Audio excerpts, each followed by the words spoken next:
Secretary of State Marco Rubio is denying and revoking Palestinian officials' visas ahead of the United Nations General Assembly, including Palestinian President Mahmoud Abbas.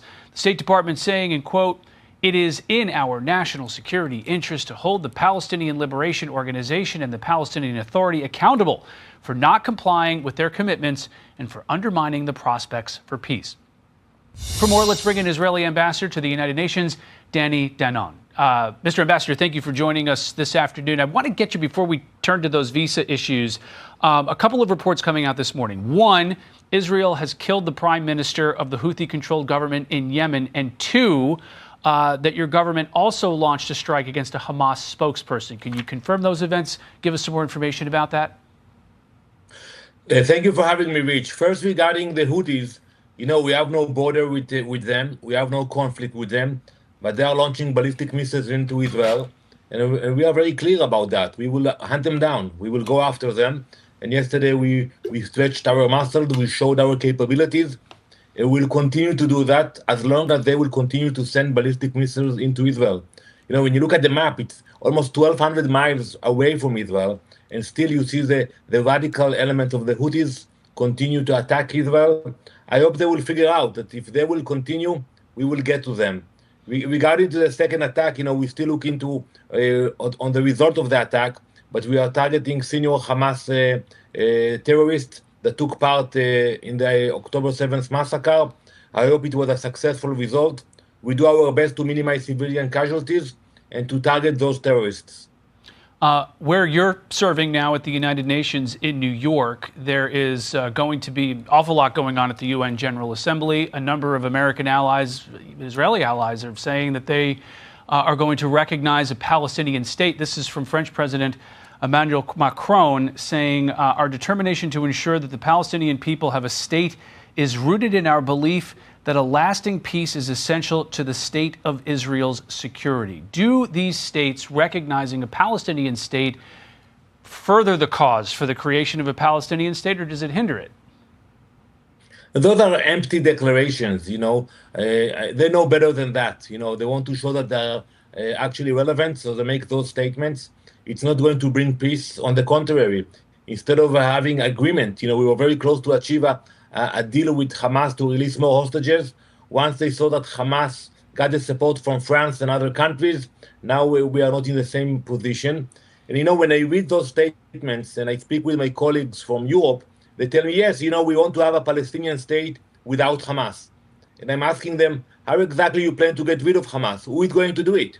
Basically, they have no answer for that. So it's up to us to uproot the evil of Hamas, and that's exactly what we are doing. We will make sure that the hostages are back home and Hamas is not part of the equation. Is the idea of two states in the region about as far off as it's ever been, do you think? Today, after October 7th, I think many Israelis realize that we have to take care of our security. We don't want a terror state in our backyard. And I think, first we have to speak about security, getting rid of those radicals, and then we can speak about the future. But today, to speak about a two-state solutions, it's not on the table. How much more time do you think Israeli military operations are going to need in Gaza? Well, first, we have to acknowledge it's a very long war, the longest in our history, almost 2 years now, because we are maneuvering in a very populated area, and it's hard for us, and we don't want to hurt civilians. So, and the terrorists are hiding behind civilians, using them as human shields. So it's complicated, but we are determined to finish the job and to allow a better future, not only for us, but also for the Palestinians themselves. They are being exploited by Hamas. And when you speak with the leaders from the Arab world, not from Israel, they will tell you the same. Hamas must be out of the game. As the war goes along, there are reports now that famine is spreading. This is from the United Nations, quote, all evidence points towards a major acceleration of death and malnutrition. The actions needed to prevent famine require an immediate political decision for a ceasefire, together with significant and immediate increase in humanitarian and commercial access to the entire population of Gaza. Do you think that report is accurate, and is the Israeli government reassessing how it can deliver more aid to Gaza? First, we are working with different agencies, but this report is fabricated, and we proved it. It was designed to declare famine in Gaza. There is no famine in Gaza. The checkpoints are open every day. More than 400 trucks enter Gaza. And today, the best way to prove it, Mitch, is to look at the prices of the commodities in Gaza. When you look at the flour, oil, sugar, you see the prices are down, and you understand that there is no shortage. But those UN officials, they don't really care about the Palestinians. They care about spreading blood libels against Israel, and that's exactly what they're doing 24/7. Israeli ambassador to the UN, Danny Danon, thanks for joining us. America's so-called allies, Britain, France, Canada, Australia, and others, are about to stab President Donald Trump in the back. The goal is to lay waste to the president's signature foreign policy success, the Abraham Accords. The Abraham Accords denied violent Palestinian rejectionists a veto over the normalization of relations between Arab states and Israel. Now Palestinians and their band of useful idiots have launched a coup. The scheme opens by overthrowing the fundamental principle of a negotiated settlement to the Arab-Israeli conflict. United Arab Emirates officials have speciously started blaming Israel for the Accord's demise. The staging ground for this et tu, brute moment is the United Nations. French President Emmanuel Macron announced on September 3, 2025, that he and his Saudi counterpart have called upon world leaders to assemble at the United Nations in New York City on September 22 and endorse this agenda. Formally, the substance has been committed to paper in what they are outlandishly calling the New York Declaration. This means that by the time President Trump addresses the General Assembly on the following day, he will have been reduced to the guy with the broom bringing up the rear. His hopes and plans for peace in the Middle East will have already been rejected by virtually every head of state or government in attendance. The New York Declaration first appeared at the conclusion of a confab chaired by the French and the Saudis at the UN in July of this year. The United States and Israel stayed away. The vast majority of states ignored State Department pleas to do the same. The document weighs in at 30 pages of anti-Israel venom and attacks on American foreign affairs. It twists the horrors of October 7th, 2023, when more than 1,400 Jews and others in Israel were murdered, raped, tortured, and kidnapped, into a political win for Palestinians. Thank you, Madam President. Colleagues, the U.S. opposition to this resolution should come as no surprise. It is unacceptable for what it does say. It is unacceptable for what it does not say. And it is unacceptable for the manner in which it has been advanced. The United States has been clear. We would not support any measure that fails to condemn Hamas and does not call for Hamas to disarm and leave Gaza. In recent months, Hamas has rejected numerous ceasefire proposals, including one over the weekend, that would provide a pathway to end this conflict and release the remaining 58 hostages. We cannot allow the Security Council to reward Hamas's intransigence. After all, it was Hamas who started this brutal conflict on October 7th, 2023, when Hamas perpetrated the worst massacre of Jews since the Holocaust. Hamas has sustained it ever since in a manner that threatens Israel's security and prolongs Palestinian anguish. It is Hamas that continues to threaten Israelis and puts Palestinian civilians in Gaza in harm's way every day, using them as human shields. They have brutally suppressed those brave enough to challenge its despotic rule. It is inexplicable that many members of this council still refuse to acknowledge that Hamas could end this conflict tomorrow by surrendering and laying down its arms. It is unconscionable that the UN still has not labeled and sanctioned Hamas as a terrorist organization. In addition to refusing once again to condemn Hamas for the cowardly and evil acts that set this brutal conflict into motion, this resolution contains other serious defects. The United States has taken the very clear position since this conflict began that Israel has a right to defend itself, which includes defeating Hamas and ensuring they are never again in a position to threaten Israel. In this regard, any product that undermines our close ally Israel's security is a non-starter. This resolution would undermine diplomatic efforts to reach a ceasefire that reflects the realities on the ground and emboldens Hamas. This resolution also draws false equivalence between Israel and Hamas, which is both wrong and dangerous. This resolution seeks an, and I quote, immediate, unconditional, and permanent ceasefire, close quote, that would leave Hamas in a position to carry out future October 7th attacks, as it has promised. This resolution refuses to acknowledge the disastrous shortcomings of the prior method of aid delivery, which allowed Hamas to enrich itself at the expense of Palestinians and failed to get food and water to those who needed it most. No one wants to see Palestinian civilians in Gaza go hungry or thirsty.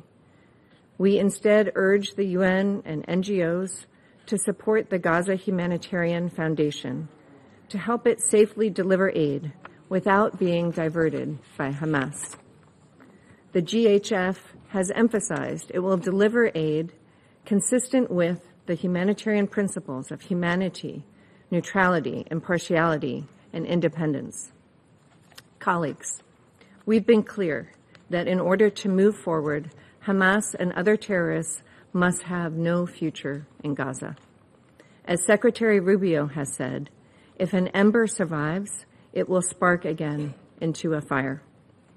This council should use its power to pressure Hamas to accept the proposal on the table.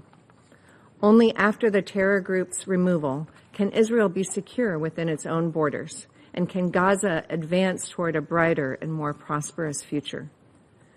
The United States has worked tirelessly with Egypt and Qatar to bring an end to this horrific conflict for the sake of the region's people. They want a path forward with opportunity and the prospect of a better tomorrow. Israelis yearn for a future where they aren't threatened by daily rocket barrages and other acts of terrorism.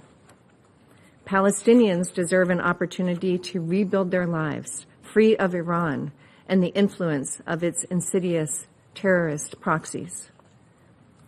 Rather than push forward a resolution that unjustly rewards terrorism, undermines negotiations, and allows Tehran to continue fomenting instability, let's instead demand that Hamas surrender, disarm, and leave Gaza forever, for the sake of all the region's people.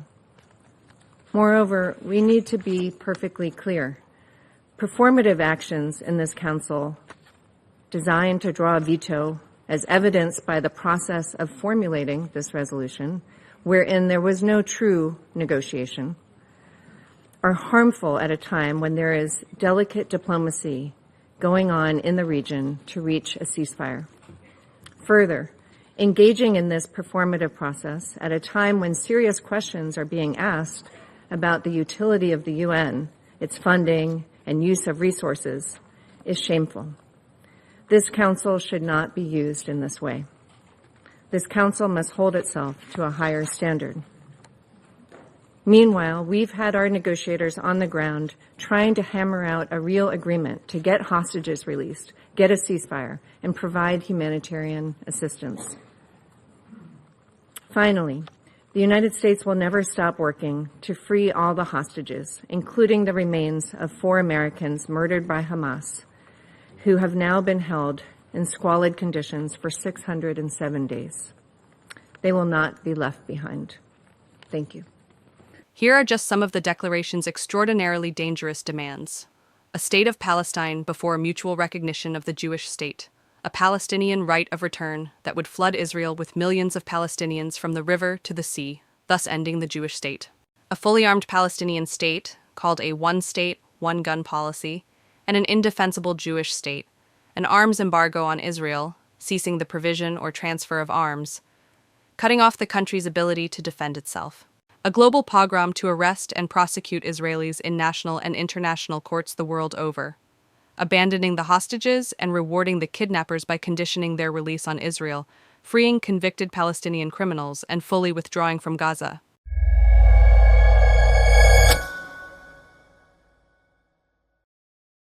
When I heard that the French were trying to spearhead this effort to get a meeting together at the United Nations, the purpose of which supposedly is to recognize a Palestinian state. First of all, it's incredibly inappropriate in the midst of a war that Israel is dealing with to go out and present something that I think increasingly Israelis are steadfast against. October 7th changed a lot of things. If France is really so determined to see a Palestinian state, I've got a suggestion for them. Carve out a piece of the French Riviera and create a Palestinian state. They're welcome to do that, but they're not welcome to impose that kind of pressure on a sovereign nation. And I find it revolting that they think that they have the right to do such a thing. I hope they'll reconsider. But the United States will not participate, simply will not be a part of such a ruse. I don't think pro-Israel Americans need to be concerned that there's some rift between the United States and Israel. Are there sometimes differences of opinion on the next steps to end the war in Gaza and get the hostages home, or maybe to avoid an all-out war with Iran? Of course, that's natural. Quite frankly, there are sometimes disagreements within Israel, disagreements within the United States. So it's not like that everybody sees everything the same way. But as far as the relationship between Israel and the United States, that is not in any way at risk, nor is it in any way splintered or fractured. It's solid. It has to be. We don't have a choice. It's critically important that the United States maintain its partnership. And I use that word very deliberately. It's not a friendship, it's not an alliance, it is a partnership, which means we are yoked together in our intelligence sharing, military, so many ways in which our nations are linked inseparably. Without any doubt, Iran continues to be, they always have been since 1979, and continue to be, one of the, if not the greatest threat to world peace. You have to put China in there with them, but Iran poses a very serious existential threat of immediate nature, not just to the state of Israel, but to many of the Gulf states and ultimately to the United States. I try to remind people as often as I can. For 46 years, the Iranians have said, Israel is the little Satan, but America is the great Satan. I put it this way. They've always treated Israel as the appetizer and the United States as the entree. They've never hidden their agenda that ultimately they want to destroy both Israel and the United States. If Americans foolishly think that Iran could gobble up Israel and be done with it, they have made a serious mistake that would be to their detriment and maybe to their undoing. It's just important when people tell you over and over for 46 years they plan to kill you, you might want to start taking them seriously. One always hopes that diplomacy will be successful to avoid any kind of military conflict. Military conflict is tragic for a lot of people that aren't involved in the actual combat. So you hope to avoid it. But when diplomacy fails, the soldiers show up. Will diplomacy win the day? I don't know. I find it hard to believe the Iranians, after all these years of pushing toward a nuclear device that is weaponized, would suddenly come to their senses and say, we've changed. We don't want that anymore. But let's hope they do. But if they don't, the president has been incredibly clear that Iran is not going to have a nuclear weapon. And he said it, I don't know how many different ways, and as strongly as I think a person can say it. He continues to say they're not going to have a nuclear weapon. And as recently as this week, he was saying that they're going to have to blow up their nuclear capacity, total dismantlement of what they have that could be weaponized. He can't be any more clear than that. So if they don't agree to that, then diplomacy has failed. All of us are hoping and praying that Hamas will finally give up all of the hostages and release them, and then they will depart Gaza for good. If they do those two things, this is over. It could have been over October the 8th of 2023. Should have been. What they did was unthinkable, horrific, heinous, uncivilized, savage behavior. They can never be forgiven for that. They can never be absolved of that. No one can ever say they're okay, that they can stay in Gaza. The president himself has repeatedly said, Hamas has no future in Gaza. They can't rule it. They can't stay. Israel has been clear that they're willing to put them on airplanes and fly them out in exile. So they have a way out, but they don't have a way in. They have to go. And all hostages, living and dead, have to be returned. I hope we see that, and we see it soon. I've said that this pin that I wear on my lapel, one of the happiest days of my life is when I can take this pin off and permanently put it away, never to wear it again, because that means all of the hostages have come home. That will be a day I can't wait to see. I want that to happen soon.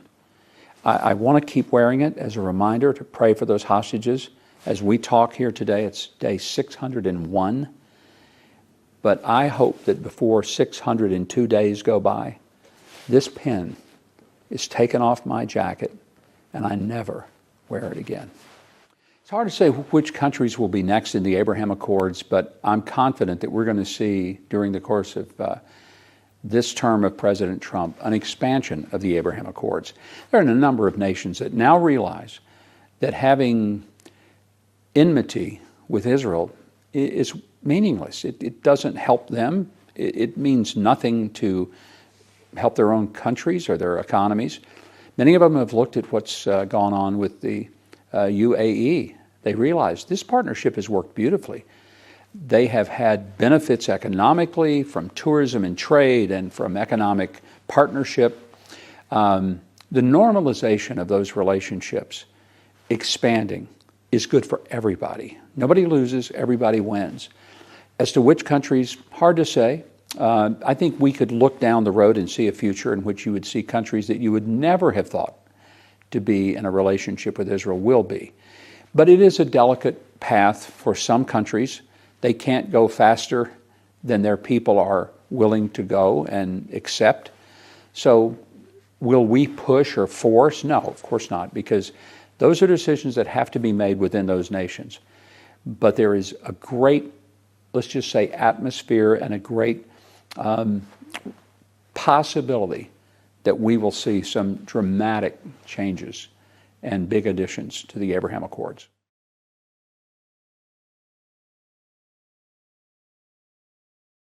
And here's what the declaration does not mention: Jews, Judaism, the Jewish state, anti-Semitism, the actual driver of the Arab-Israeli conflict. Even Jerusalem is only discussed in terms of Islamic and Christian rights. Jewish history is nowhere. The declaration represents multilateral bullying at its worst. But the United States is not powerless. The president has options. Don't go. If the event to adopt the declaration on September 22nd isn't canceled or world leaders don't decide to pull out, then cancel the president's appearance on the 23rd. President Trump doesn't need the UN stage to be heard loud and clear. The UN needs America. Send the UN packing. Back in 1988, President Ronald Reagan and Secretary of State George Shultz denied Palestinian leader Yasser Arafat a visa to speak at the UN. The General Assembly reacted by temporarily moving to Geneva. Last night in Washington, something horrific happened. A brutal terrorist shot in cold blood a young, beautiful couple, Yaron Lishinsky and Sarah Milgram. Yaron had just bought an engagement ring for Sarah. He was planning to give it to her in Jerusalem next week. They were planning to start a new and happy life together. Well, that tragically did not happen. Yaron and Sarah weren't the victims of a random crime. The terrorist who cruelly gunned them down did so for one reason and one reason alone. He wanted to kill Jews. And as he was taken away, he chanted, "Free Palestine." This is exactly the same chant we heard on October 7th. On that day, thousands of terrorists stormed into Israel from Gaza. They beheaded men, they raped women, They burnt babies alive. They butchered 1,200 innocent people and took 251 innocent people hostage to the dungeons of Gaza. A short time afterwards, Chancellor Scholz of Germany visited Israel. And after he saw the horrors, he said to me, "These Hamas terrorists are exactly like the Nazis." He was right. And if they could get away with it, these Hamas terrorists would have slaughtered every last Jew on earth. For these neo-Nazis, Free Palestine is just today's version of Heil Hitler. They don't want a Palestinian state. They want to destroy the Jewish state. They want to annihilate the Jewish people who've been in the land of Israel for 3,500 years. I could never understand how this simple truth evades the leaders of France, Britain, Canada, and others. They're now proposing to establish a Palestinian state and reward these murderers with the ultimate prize. Well, for 18 years, we had a de facto Palestinian state. It's called Gaza. And what did we get? Peace? No. We got the most savage slaughter of Jews since the Holocaust. You won't be surprised to learn that Hamas thanked President Macron and Prime Minister Starmer and Carney for demanding that Israel end its war in Gaza immediately. Hamas was right to thank them, because by issuing their demand, replete with a threat of sanctions against Israel, not Hamas, these three leaders effectively said they want Hamas to remain in power. They want Israel to stand down and accept that Hamas's army of mass murderers will survive, rebuild, and repeat the October 7th massacre again and again and again, because that's what Hamas has vowed to do. I say to President Macron, Prime Minister Carney, and Prime Minister Starmer, when mass murderers, rapists, baby killers, and kidnappers thank you, you're on the wrong side of justice. You're on the wrong side of humanity. And you're on the wrong side of history. Now, these leaders may think that they're advancing peace. They're not. They're emboldening Hamas to continue fighting forever. And they give them hope to establish a second Palestinian state, from which Hamas will again seek to destroy the Jewish state. And mind you, it's not going to be a state free of Hamas. When you establish a Palestinian state, we've seen it. The radicals take over. Iran sends them in and they take over. So don't give us this talk. It'll be a peaceful Palestinian state. It won't be. But the hypocrisy doesn't stop there. These and other leaders have bought into Hamas's propaganda that says Israel is starving Palestinian children. And not only is Hamas putting out this lie, a few days ago, a top UN official said that 14,000 Palestinian babies would die in 48 hours. You see, many international institutions are complicit in spreading this lie. The press repeats it, the mob believed it, and a young couple is then brutally gunned down in Washington. So here are the facts. Since October 7th, Israel has sent 92,000 aid trucks into Gaza. That's right, 92,000 aid trucks. That includes 1.8 million tons of aid. 1.8 million tons of aid. More than enough food to feed everyone in Gaza. Yet as we had let the aid come in, Hamas stole it. They took a huge chunk for themselves. The rest they sold at exorbitant prices to the Palestinian population. And then they used the money they stole to recruit new terrorists to continue their war against Israel. Our goal from the start was to get food to Palestinian civilians, not to Palestinian terrorists. So we consulted with our American allies. What do we do to prevent Hamas from looting the aid? Well, together we devised a mechanism to achieve this goal.